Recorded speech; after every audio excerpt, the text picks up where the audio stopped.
Brasil, Rusia, India, China, dan Afrika Selatan membentuk organisasi antar pemerintah yang dikenal sebagai BRICS, yang merupakan salah satu kelompok ekonomi terkuat di dunia dan banyak orang bahkan belum pernah mendengarnya. Meskipun bukan nama yang paling bagus, BRICS mengendalikan 26,7% dari luas dunia, 41,5% dari populasi global, dan sekitar seperempat dari total output ekonomi dunia dengan PDB gabungan sebesar 25 triliun dolar. Hal ini membuat kelompok ini lebih besar di setiap metrik dibandingkan Amerika Serikat atau Uni Eropa, dan mereka semakin membesar seiring berjalannya waktu. Anggota BRICS telah mengumumkan rencana untuk meningkatkan perdagangan antar mereka, bahkan telah berbicara tentang memperkenalkan mata uang bersama yang secara efektif menghilangkan kendali barat atas kelompok dagang utama ini. Ini bisa menjadi tren yang mengkhawatirkan karena jelas negara-negara ini tidak memiliki hubungan politik paling baik dengan dunia. Rusia saat ini sedang berperang dalam perang yang secara universal dikritik oleh Amerika Serikat dan sekutunya, dan China telah menyatakan niatnya untuk menyerang Taiwan dan membawa wilayah itu di bawah kendali langsung China daratan. Kerjasama ekonomi yang berlanjut telah menjadi salah satu benteng terbaik untuk konflik semacam ini selama beberapa dekade terakhir, dan jika itu gagal, sanksi ekonomi menjadi alat yang kuat yang tidak terlibat langsung dalam konflik bersenjata antar kekuatan nuklir utama di mana kebanyakan anggota BRICS berada. Jika negara-negara ini dapat membentuk blok perdagangan, maka tidak hanya negara seperti Amerika Serikat bisa kehilangan sebagian besar perdagangan global yang telah menjadi salah satu pendorong utama pertumbuhan ekonominya selama setengah abad terakhir, tapi juga bisa berarti bahwa salah satu pengorbanan perdagangan ekonomi untuk agresi militer akan hilang dan akan ada lebih sedikit halangan bagi negara-negara ini untuk melakukan apa yang mereka inginkan. Tentu ini adalah skenario terburuk, tapi bahkan jika kelompok ini hanya menggunakan hubungan itu untuk menyusun perjanjian perdagangan, mengingat ukuran dan pengaruhnya, itu masih bisa merombak total ekonomi global. Ini adalah studi kasus yang sangat menarik tentang dinamika kerjasama ekonomi global, karena satu hal yang perlu diingat tentang kelompok ini adalah bahwa banyak dari mereka juga tidak suka satu sama lain. Jadi, apa tujuan ekonomi dari kelompok BRICS? Apa ini adalah ancaman bagi negara-negara yang tidak termasuk dalam kelompok ini? Dan akhirnya, apakah ini kemungkinan berhasil? Setelah itu, kita dapat menempatkan BRICS di papan peringkat nasional ekonomi terungkap untuk melihat seberapa besar mereka dibandingkan dengan ekonomi lain serta anggota masing-masing secara individual. Ekonomi BRICS awalnya dikelompokkan sebagai suatu kelompok oleh para ekonom yang ingin membicarakan ekonomi utama yang berkembang di dunia. Ini bukan organisasi resmi seperti NATO atau Uni Eropa, itu hanya cara mudah untuk merujuk pada ekonomi utama yang berkembang. Ada kelompok serupa yang sering dibuat oleh ekonom. Ekonom sering menggunakan istilah ekonomi harimau untuk menggambarkan kelompok ekonomi Asia yang sedang mengalami pertumbuhan ekonomi pesat. Awalnya Korea Selatan, Taiwan, Singapura, dan Hong Kong. Ekonom juga akan menyebut dolar Amerika sebagai mata uang cadangan global, tapi tidak ada perjanjian formal atau aturan resmi yang menyatakan bahwa dolar Amerika adalah mata uang cadangan dunia. Negara-negara sering menggunakan mata uang lain untuk perdagangan sepanjang waktu. Hanya saja mereka menggunakan dolar Amerika paling banyak karena paling mudah digunakan dan paling luas diterima. Perbedaannya adalah bahwa negara-negara BRICS atau awalnya hanya negara-negara BRIC karena Afrika Selatan belum termasuk di kelompok ini dan berpikir bahwa itu ide bagus, kita perlu bergabung. Pengakuan pertama kali tentang kelompok BRICS adalah pada awal tahun 2000-an, tapi baru pada tahun 2009 negara-negara yang terlibat mengadakan pertemuan formal puncak pertama mereka di Rusia, di mana para pemimpin dari 4 negara bertemu untuk membahas situasi ekonomi global, reformasi lembaga keuangan, mengingat hal ini terjadi sesaat setelah krisis keuangan global 2008, dan mereka membicarakan bagaimana negara mereka dapat lebih bekerja sama baik di masa depan. Sebulan setelah pertemuan puncak pertama, negara-negara BRIC mengumumkan perlunya mata uang cadangan global baru yang stabil dan dapat diprediksi. Pengumuman mereka tidak pernah secara langsung menyebutkan dolar Amerika, tapi setiap negara secara mandiri telah mengkritik dominasinya di masa lalu. Setahun kemudian, Afrika Selatan, negara yang pada saat itu juga berkembang dengan cepat, bergabung dengan kelompok ini dan negara-negara mulai mengatur pertemuan puncak tahunan untuk membahas berbagai tujuan ekonomi. Salah satu proyek terbesar yang diluncurkan sejak pembentukan kelompok ini adalah pendirian Bank Pembangunan baru yang dikenal sebagai Bank BRICS. Ini adalah organisasi yang mirip dengan Dana Moneter Internasional yang membuat investasi ke ekonomi berkembang untuk meningkatkan output ekonomi mereka dan dalam jangka panjang membuat mereka menjadi peserta perdagangan global yang memberikan nilai tambah yang seharusnya membuat setiap ekonomi lebih baik, dan faktor yang sama berlaku. Keanggotaan di Bank BRICS jauh lebih terbatas dibandingkan dengan keanggotaan di IMF yang pada dasarnya terdiri dari setiap negara di dunia kecuali Kuba, Korea Utara, Monaco, Kota Vatikan, Liechtenstein, dan terakhir Taiwan karena China daratan tidak akan membiarkannya terjadi. Negara-negara BRICS juga membahas rencana untuk membuat kabel serat optik bawah laut mereka sendiri untuk menghubungkan semua negara anggota secara langsung. Ini tidak terlalu besar bagi Rusia, China, India, dan bahkan Afrika Selatan karena semuanya relatif dekat secara geografis, tapi merupakan tantangan lebih besar bagi Brasil yang berada di sisi lain dunia dan terputus dari akses laut langsung tanpa mengelilingi ujung Amerika Selatan, sehingga ini adalah proyek besar. Negara-negara bahkan mendorong untuk BRICS Game yang mirip dengan Olimpiade atau Commonwealth Games, tapi hanya terbuka untuk anggota BRICS. Tren umum dari organisasi ini jelas, mereka menginginkan Olimpiade mereka sendiri, kabel mereka sendiri, IMF mereka sendiri, dan mata uang cadangan mereka sendiri. Bagi dunia ini mirip dengan menyusun Avengers dengan catatan hak asasi manusia yang mengerikan. Negara-negara ini ingin alternatif dari operasi global yang ada adalah tren yang bisa dimengerti. Kelompok ini juga terbuka untuk lebih banyak anggota Uni Emirat Arab, Arab Saudi, Iran, Mesir,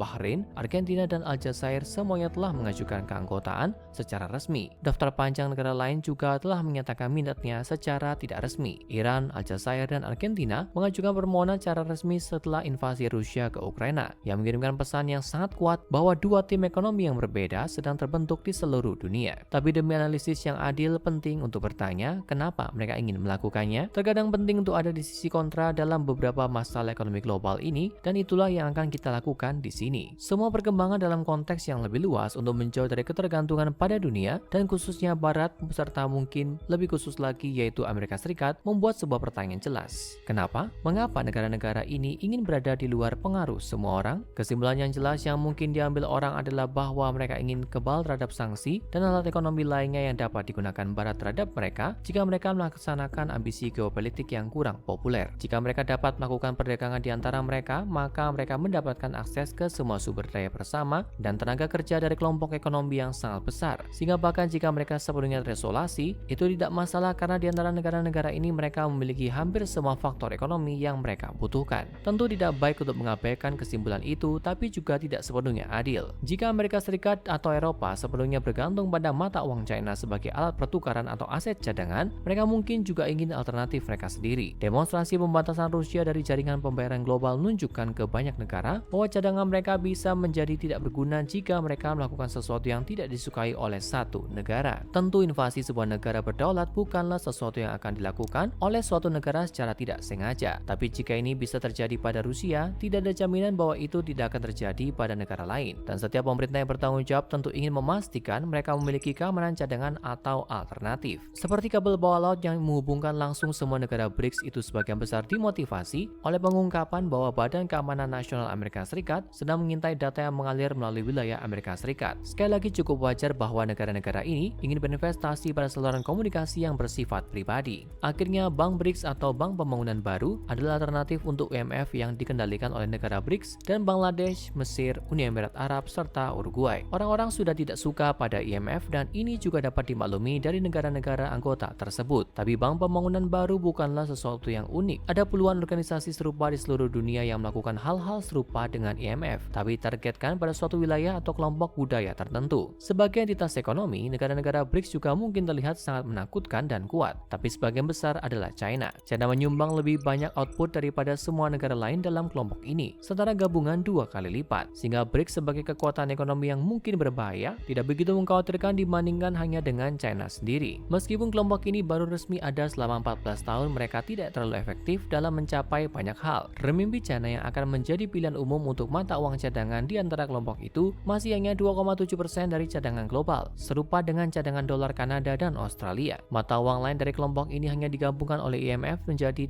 3,45% dari semua mata uang lain yang disimpan sebagai cadangan. Negara-negara ini telah mengumumkan rencana untuk memperkenalkan mata uang baru sepenuhnya dengan desas-desus bahwa itu bahkan bisa didukung oleh emas. Tapi mereka telah bicara hal itu sejak 2009 dan sejauh ini tidak banyak yang terjadi. Bahkan jika mereka berhasil memperkenalkan mata uang baru itu, ini mungkin hanya memperkaku dan mengkomplikasi perdagangan dengan mata uang mereka yang sudah ada. Ketidakefektifan kelompok untuk mendorong perubahan signifikan juga menggambarkan efektivitas umum kelompok ini. Ekonomi BRICS itu gagal. Ketika istilah BRICS pertama kali populer, negara-negara yang membentuk kelompok ini semuanya tumbuh pesat dan mengembangkan industri canggih. Ada harapan dari sebagian besar ekonom bahwa kelompok ini akan mengendalikan keseimbangan ekonomi global pada saat itu. Tentu mereka masih sangat kuat bahkan tanpa China. Tidak hanya dari segi ekonomi, tapi juga karena sumber daya, tenaga kerja, dan teknologi yang mereka miliki. Senjata nuklir adalah yang terbesar. Tapi sebagian besar negara telah melambat secara signifikan. Pertumbuhan Rusia telah stagnan selama lebih dari 1 dekade sebelum sanksi terbaru ini, dan setelah invasi Ukraina, pertumbuhannya hanya semakin menurun. Brasil telah kehilangan hampir separuh output ekonominya dalam 10 tahun terakhir, dan pemulihannya dari COVID berlangsung lambat karena masalah politik yang berkelanjutan. Afrika Selatan juga mengalami hal yang sama tanpa pertumbuhan nyata dalam 1 dekade terakhir, dan bahkan China yang pada satu waktu tampaknya menjadi kekuatan ekonomi yang tidak terbendung menghadapi semakin banyak masalah dengan berkembangnya ekonominya. Prospeknya tidak seoptimis dulu untuk negara-negara ini bahkan ketika dunia secara keseluruhan telah tumbuh signifikan. Negara-negara ini akan kesulitan mengendalikan perekonomian global jika mereka bahkan tidak dapat mengelola ekonomi mereka sendiri, dan dinamika kelompok ini tidak membantu. Semua negara BRICS dan anggota potensial kelompok ini jauh dari yang bisa disebut sekutu dekat. China dan India, ekonomi terbesar dalam kelompok ini, bahkan pernah berkonfrontasi militer di sepanjang perbatasan yang diperebutkan. Kelompok ini adalah aliansi yang bersifat praktis. Anggota yang lebih kecil ingin menjadi bagian dari inisiatif ekonomi besar, dan anggota terbesar menyukai kontrol yang didapat atas ekonomi utama di seluruh dunia. Saat inisiatif baru bertentangan dengan tujuan BRICS, hampir selalu inisiatif BRICS yang tidak diprioritaskan. Kita tidak bisa sepenuhnya mengabaikan potensi dampak dari kelompok ini pada ekonomi global, tapi ini tidak lebih dari kelompok yang bertemu setahun sekali untuk membahas tujuan ekonomi. Satu-satunya alasan mengapa ini mendapat perhatian dibandingkan puluhan organisasi serupa adalah karena siapa anggotanya. Tapi itu bukan berarti ini bukan tren yang mengkhawatirkan. Memang, tapi karena alasan yang berbeda, yaitu pecahnya kerjasama global. Saat kelompok seperti ini terbentuk dan dunia menjadi lebih tertutup, hanya berdagang dan berbagi informasi serta sumber daya di antara blok-blok kecil dengan kepentingan serupa, kita semua akan kesulitan. Perdagangan global dan produksi global hampir sepenuhnya berkorelasi, dan alasan negara-negara seperti yang ada di dalam kelompok BRICS dapat mengembangkan ekonominya begitu cepat adalah karena mereka memiliki akses ke ekonomi global. Membangun ekonomi dari nol sangat sulit saat harus melakukan semuanya dari awal. Ini masih sangat sulit sekarang, tapi jauh lebih mudah saat investor asing dapat datang dan memberikan negara akses ke teknologi dan infrastruktur modern, serta menjadi pelanggan output mereka saat mereka mengembangkan pasar domestiknya. Salah satu video sudah membahas ini, jadi seperti biasa nantikan video terbaru lainnya untuk pembahasan terkait. Tapi kecenderungan negara-negara menjadi lebih mandiri karena alasan apapun akan membuat semuanya jauh lebih sulit, dan pada jangka panjang itu akan memperlambat pertumbuhan ekonomi global. BRICS bukan satu-satunya kelompok yang mendorong hal ini. Pandemi global dan ketegangan perdagangan yang meningkat berarti bahwa sebagian besar negara dan perusahaan mencari untuk membawa kembali dan menyederhanakan rantai pasokan sebisa mungkin. Tapi kelebihan kadang-kadang datang dengan pengorbanan efisiensi dan peluang. India adalah salah satu ekonomi yang paling menjanjikan di dunia saat ini karena populasi yang sangat besar dari orang yang relatif terdidik dan berbicara bahasa Inggris yang dapat memberikan layanan offshoring berkompetensi tinggi dalam bahasa internasional bisnis. Dikelompokkan ke dalam sebuah organisasi yang secara langsung menentang beberapa pelanggan potensial perbesarnya, bisa merugikan pertumbuhan masa depannya dan pertumbuhan ekonomi yang akan mendapat manfaat dari layanan tersebut. Tidak realistis untuk berpikir bahwa semua negara akan akur sepanjang waktu, tapi kerjasama ekonomi telah menjadi salah satu alasan terbesar